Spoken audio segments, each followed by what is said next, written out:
네, 청취자께서 보내주신 자료를 바탕으로 오늘은 동학사상과 대순사상, 이 두 사상에서 아주 중요하게 다루는 개념이죠. 선천과 후천에 대해 좀 더 깊이 이야기 나눠보겠습니다. 네, 안녕하세요.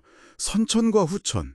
이게 시대를 어떻게 나누고 또 변화를 어떻게 보는지 그 관점의 차이가 상당히 흥미로운 주제입니다. 맞습니다.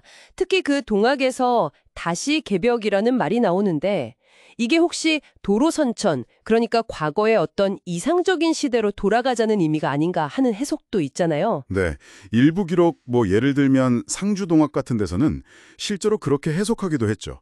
유교에서 말하는 요순시대 같은 그런 과거로 돌아가자는 뉘앙스로요. 그렇죠. 그런데 대순사상에서 말하는 후천개벽과는 좀 다른 느낌이란 말이죠. 대순사상은 완전히 새로운 시대를 이야기하는 것 같고요. 정확합니다.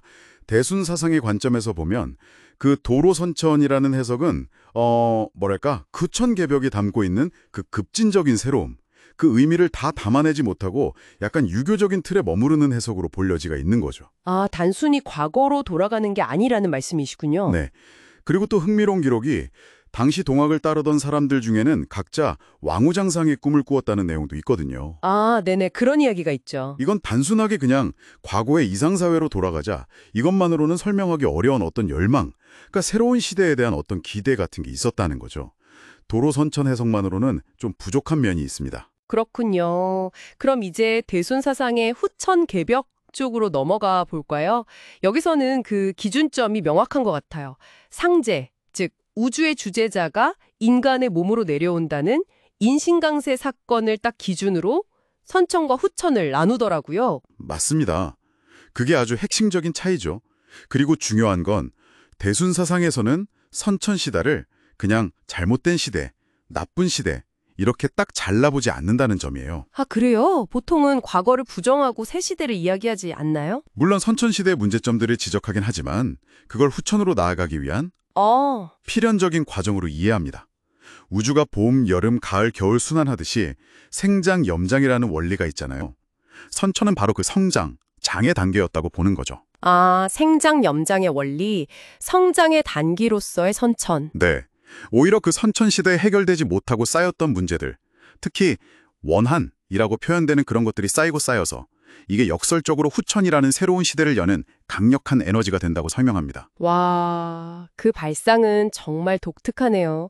과거의 문제가 오히려 새 시대의 동력이 된다니. 그렇죠.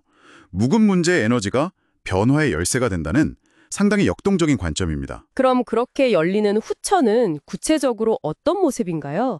그냥 과거 유토피아랑은 다른 거죠? 네, 완전히 다릅니다. 단순히 과거의 어떤 시대로 돌아가는 게 아니라 동양과 서양의 어떤 세계관, 그리고 유교, 불교, 도교, 이 유불선의 가르침까지 모두 하나로 통합되고 융합된 그야말로 완전히 새로운 세상이에요. 동서양 사상과 유불선까지 융합된다고요? 스케일이 엄청난데요? 네, 그래서 이걸 3개 개벽이라고도 표현하는데요. 신명계, 그러니까 영적인 세계와 인간계의 관대가 새롭게 정립되고 하늘과 땅과 사람, 이 3재의 조화가 다시 이루어지는 거죠. 더 나아가서는 천지공사라는 걸 통해서 우주의 기본적인 질서, 예를 들면 별자리인 28소라든지 계절의 변화인 24절후 같은 것들까지도 후천시대에 맞게 새롭게 뜯어 고친다는 그런 거대한 구상입니다. 우주의 운영 시스템 자체를 리부팅하는 느낌이네요. 오, 그럼 이 선천, 후천이라는 용어 자체의 뿌리도 한번 짚어볼 필요가 있겠어요. 선천은 어디서 온 말인가요? 선천이라는 말 자체는 원래 중국 송나라 때 학자죠. 소강절이라는 분이 역학에서 처음 사용했어요. 복희팔궤도처럼 우주가 어떻게 처음 생겨났는지 그 근본 원리를 탐구하는 걸 선천역학이라고 하거든요. 거기서 유래한 개념입니다. 아, 역학에서 시작된 거군요. 그럼 후천 개념이 본격적으로 중요해지는 건 역시 동학, 대순사상 이쪽인가요? 그렇다고 볼 수 있죠. 특히 동학의 시천주, 주문에 나오는 천주라는 개념이 사용되면서 후천 사상이 좀 더 구체화되기 시작했다고 볼 수 있습니다. 아, 그 천주요. 그게 당시 서양 종교에서 쓰던 용어라 오해의 소지도 있었다면서요? 맞아요. 마테오 리치 같은 선교사들이 가들 번역하면서 쓴 용어가 천주였기 때문에 이걸 쓰면 당시 탄압받던 천주교로 오해받기 딱 좋았죠. 그럼에도 동학의 창시자인 최수훈 선생이 굳이 시천주라는 표현을 쓴 것은 아마도 이 상제 혹은 천주의 강림이 곧 새로운 시대, 즉 후천을 여는 굉장히 중요한 사건임을 강조하고 싶었던 게 아닌가 싶습니다. 의미심장하네요.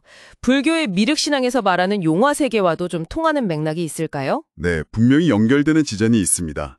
기존의 질서가 끝나고 새로운 구원자가 나타나 이상세계를 연다는 점에서 미륵신앙의 용화세계 도래 사상과 이 후천 개벽 사상은 맞닿아 있는 부분이 있죠. 자, 그리고 대순 사상이 근대 사회의 여러 문제들을 진단하는 방식도 참 독특하다고 느껴졌어요.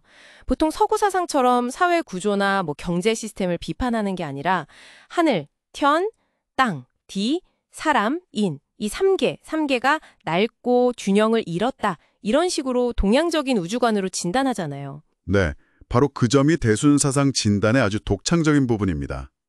기존의 동서양 어떤 사상에서도 찾아보기 힘든 접근법이죠.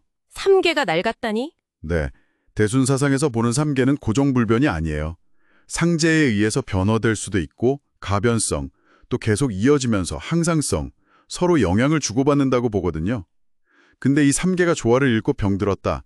이것이 근대 문명의 여러 문제들의 근본 원인이라고 진단하는 겁니다. 그 진단법이 100년이 지난 지금도 여전히 유효하다고 보시는 건가요? 네, 그렇기 때문에 오늘날에도 서구 중심의 근대성 담론과는 다른 우리 고유의 어떤 관점에서 문명을 진단하고 대안을 모색하는 독자적인 틀로서 계속 주목받는 이유라고 생각합니다. 네, 오늘 동학에서 이야기될 수 있는 도로 선천의 가능성, 그리고 대순 사상이 제시하는 후천 개벽이라는 시대를 바라보는 두 개의 큰 관점을 비교해서 살펴봤습니다.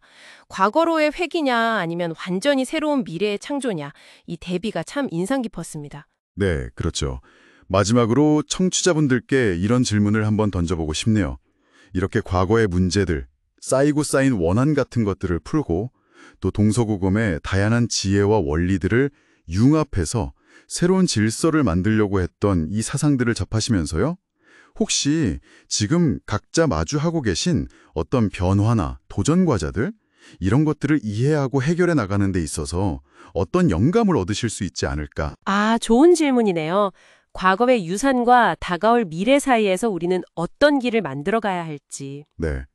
한 번쯤 스스로에게 질문을 던져보시는 것도 이 이야기를 마무리하면서 의미 있는 작업이 될 것 같습니다.